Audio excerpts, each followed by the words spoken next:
আসসালামু আলাইকুম। এখন আমি কথা বলবো দে কল হিম ওজি মুভিটা নিয়ে, যেটা গতকালকে আমি দেখলাম এবং এই মুভিটা আমার কাছে কেমন লাগলো সেটা নিয়ে এখন আলোচনা করার চেষ্টা করব। ভিডিও শুরুর আগে আপনাদের কাছে একটা রিকোয়েস্ট, যারা এখনো পর্যন্ত আমার চ্যানেলকে সাবস্ক্রাইব করেনি দয়া করে সাবস্ক্রাইব করবেন এবং আমার ভিডিওকে লাইক কমেন্ট শেয়ার করতে ভুলবেন না। যদি আমি এই দে কল হিম ওজি মুভিটাকে নিয়ে সরাসরি বলতে চাই, তাহলে এই মুভিটা আমার কাছে মোটামুটি ভালো লেগেছে একটা অ্যাকশন সিনেমা হিসাবে। এবং আমার মতে এই মুভিটা যদি প্যান ইন্ডিয়া রিলিজ দেওয়া হতো তাহলে হয়তোবা খুব বেশি খারাপ ডিসিশন হতো না। পবন কল্যাণের স্টারডম এবং তার যে একটা ফ্যান বেস, এই জিনিসটা ওভারঅল সবকিছু মিলিয়ে হয়তোবা এই মুভিটা ইন্ডিয়া রিলিজ দেওয়া যেত। যদিও রিসেন্টলি পবন কল্যাণ যতগুলো সিনেমা করেছেন তার মধ্যে বেশিরভাগ সিনেমাই খুব বেশি হিট হয়েছে বিষয়টা তা না, কিন্তু এই মুভিটা মোটামুটি ভালো একটা কালেকশন করতে পেরেছে এবং দর্শকদের কাছে এই মুভিটা মোটামুটি ভালো রিভিউই পাচ্ছে, বিশেষ করে অ্যাকশন সিনেমা হিসেবে। এই মুভির ভালো দিক নিয়ে যদি আমি কথা বলি তাহলে প্রথমে আসবে এই মুভির ব্যাকগ্রাউন্ড মিউজিক। এই মুভিতে যে ব্যাকগ্রাউন্ড মিউজিক দেওয়া হয়েছে সেগুলো দুর্দান্ত লেভেলের ব্যাকগ্রাউন্ড মিউজিক হয়েছে।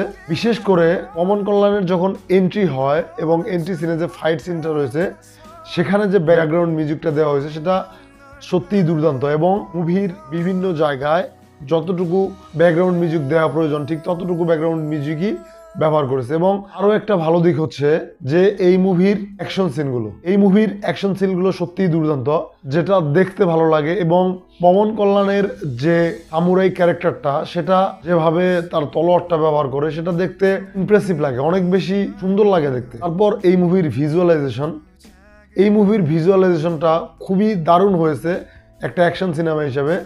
বিশেষ করে অ্যাকশন সিনগুলো যে ডিজাইন করা হয়েছে সেগুলো সত্যি দুর্দান্ত। যদিও কিছু কিছু জায়গায় over the top action scene দেখানো হয়েছে, কিন্তু যেহেতু এটা একটা Indian cinema, typical mass entertainer, সেহেতু এই মুভিটাকে ওইভাবে ওভার দ্য টপ জিনিসগুলো দেখানো হলেও সেটা মোটামুটি মাত্রার মধ্যে রয়েছে। যদি আমি এই মুভিটাকে ওয়ার টুর প্রথম অংশে যে ঋত্বিক রোশনের অ্যাকশন সিন রয়েছে সেটার সাথে তুলনা করি, তাহলে এখানে আমার মনে হয় পবন কল্যাণ বেশ ভালো কাজ করেছে সেই হিসাবে তুলনা করতে গেলে। যদিও এই জিনিসটা ঠিক জাপানিজ যে সামুরাই রয়েছে তাদের মতো না হলেও পবন কল্যাণ তার নিজের দিক থেকে ভালো চেষ্টা করেছে দেখলেই মনে বোঝা যায়। এবং এই মুভিতে পরিচালক এবং ব্যাকগ্রাউন্ড আর্টিস্ট যিনি রয়েছেন, ব্যাকগ্রাউন্ড মিউজিক যিনি দিয়েছেন, তাদের কাজ সত্যি ইমপ্রেসিভ লাগে, সেটা দেখতে খুবই ভালো লাগে। এবং ব্যাকগ্রাউন্ড মিউজিকগুলো দুর্দান্ত, যেটা আমি আগেই বলেছি। হ্যাঁ, এখন এই মুভিটা মোটামুটি বেশ ভালো একটা মুভি হলেও অ্যাকশন সিনেমা হিসেবে, কিন্তু এটা কিন্তু একেবারেই পারফেক্ট কোনো সিনেমা বিষয়টা এমনও না,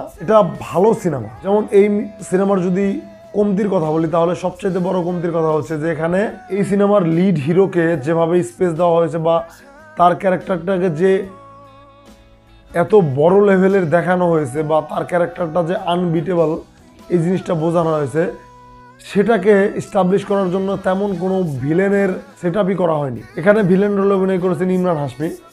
যদিও ইমরান হাশমি বেশ ভালো একটা অভিনেতা, কিন্তু এখানে তাকে আমার মনে হয় ঠিক সেভাবে ব্যবহার করা হয়নি। কেননা এখানে পবন কল্যাণের ক্যারেক্টারটাকে যে খুব বড় করে দেখানো হয়েছে সেখানে ভিলেনটাকে সেভাবে এস্টাবলিশ করা হয়নি এবং ভিলেন আমার মনে হয় খুব বেশি স্পেস পায়নি। যদি ভিলেনটাকে আরও কিছু ব্রুটাল হইতে বা আরও একটু বড় করে দেখানো যেত তাহলে হয়তো বা হিরোর সাথে ক্লাসটা আরও বেশি দেখতে ভালো লাগতো। তারপর এখানে পবন কল্যাণের একটা ব্যাক স্টোরি দেখানো হয়েছে। আমার কাছে ব্যাক স্টোরিটা যেন কেমন বেশি ভালো লাগে নাই, টিপিক্যাল সাউথ ইন্ডিয়ান ভাইবটাই দিয়েছে।